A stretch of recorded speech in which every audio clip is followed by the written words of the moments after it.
Morning, Tim. Yeah, hi Sharon. How are you? Yeah, good.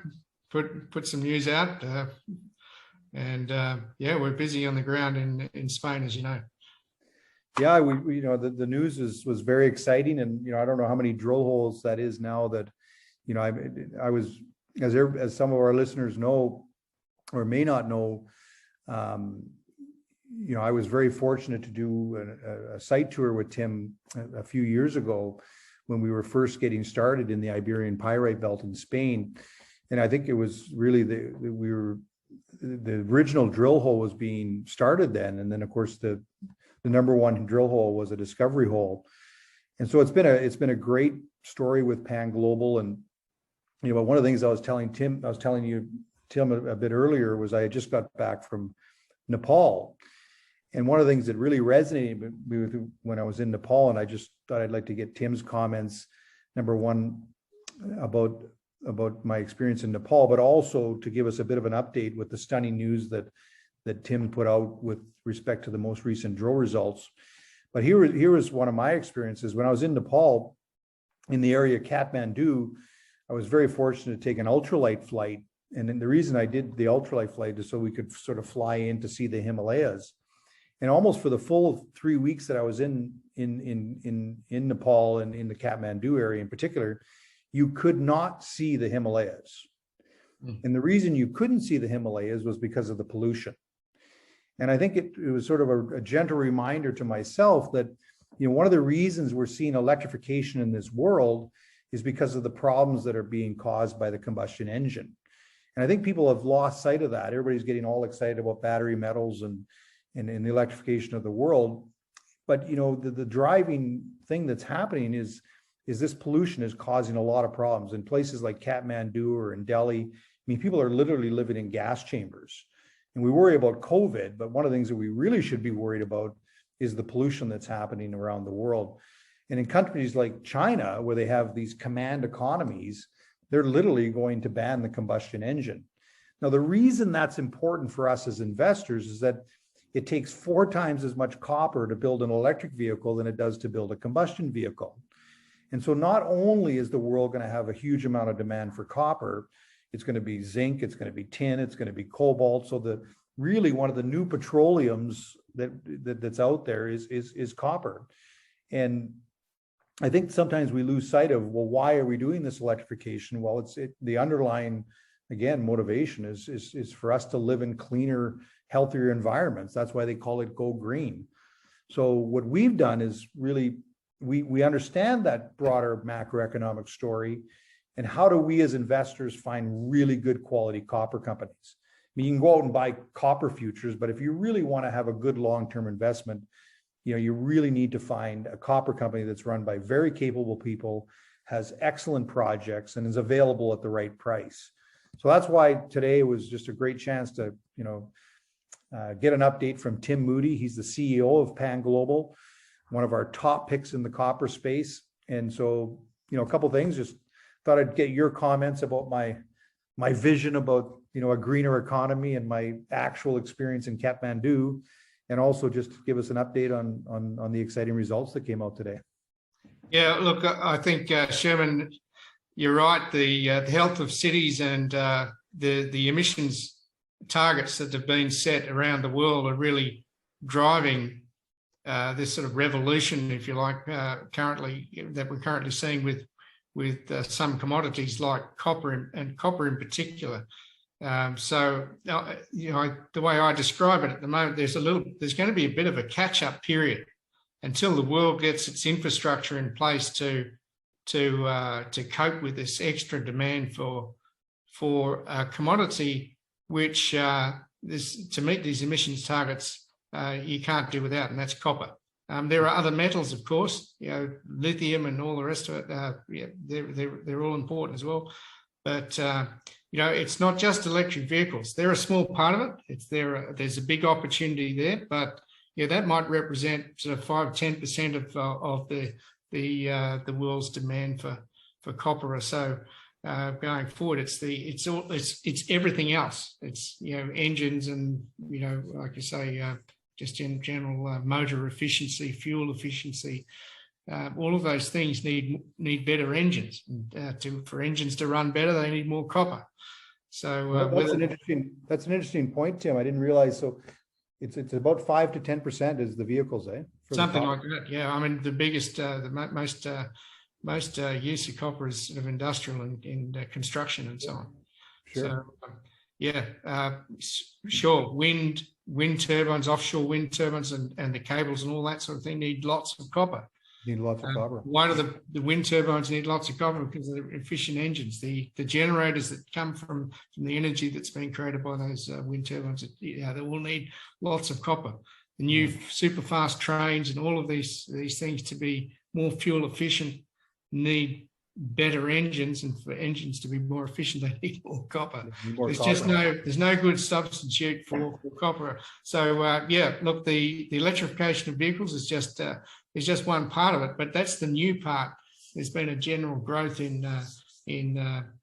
copper, as you know, as with other commodities around the world, but things have just taken a sort of a ramp up with the electrification of vehicles. But I think just as important, if not more important, is these emissions targets that have been set around the world. So I think the corollary of all of that is that we're looking at a good time for some of those important metals for this sort of energy revolution, and in particular copper, but also metals like tin that we've got as well. So so we've hopefully timed the market, the cycle right. We're in an unusual time for copper, and I think what Pan Global offers is it's a new copper discovery, and in a part of the world that's adopting electrification, very serious about aggressive emissions targets, and that's Europe.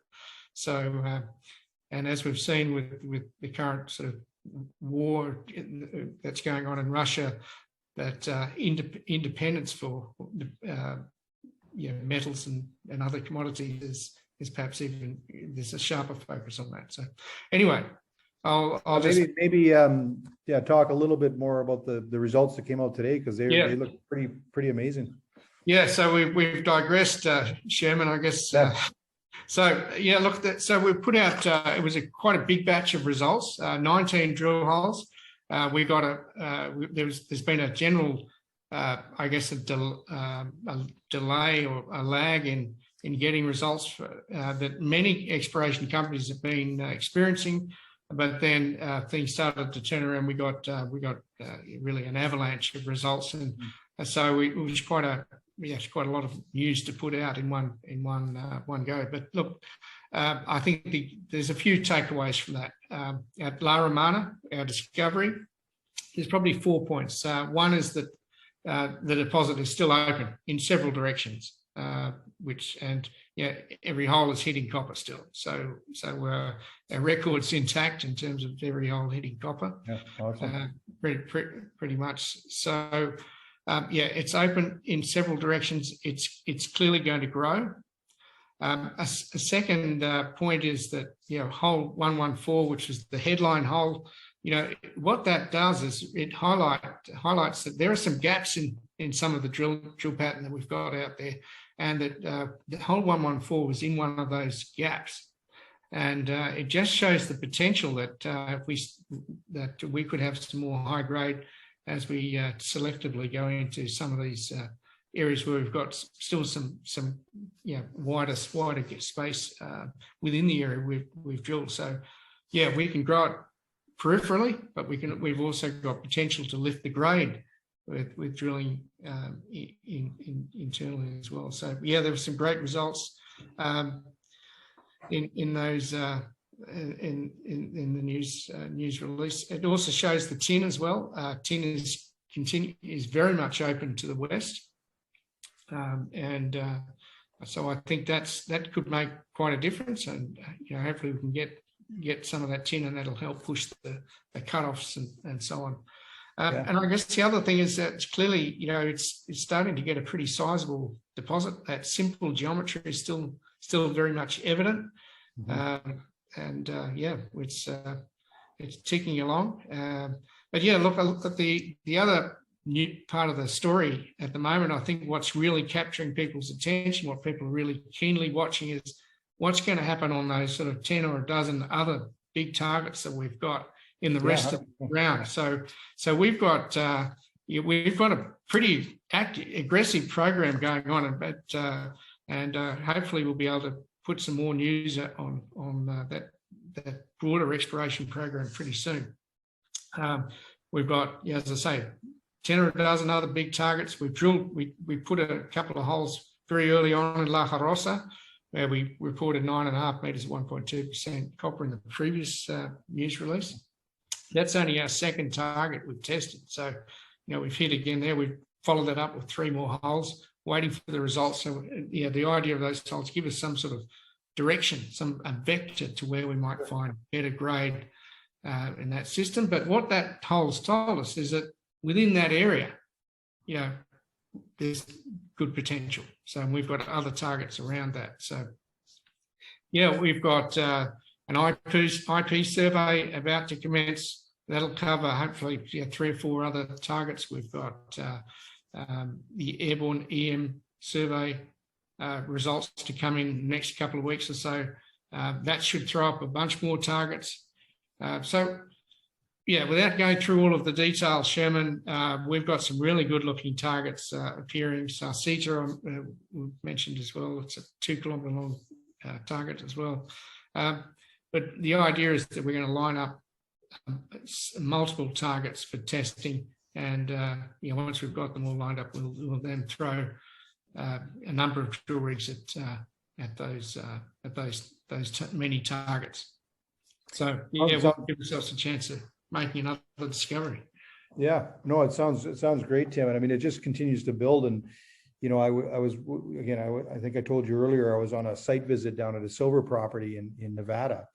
So I was talking with different analysts and fund managers, just describing in my own way, Pan Global, where you get a world-class discovery like this in the Iberian Pyrite Belt, which, as you've told me and, taught me along the way, that it's one of the most mineralized areas in the world. And I don't think people quite understand the Iberian Pyrite Belt, and, our neighbors being like Grupo Mexico and First Quantum and Lucas Lundin, and, these VMS deposits are kind of the land of the giants. I mean, it's, for those listeners that don't know, I mean, Rio Tinto had its original mine, which is now the Italia mine, I believe.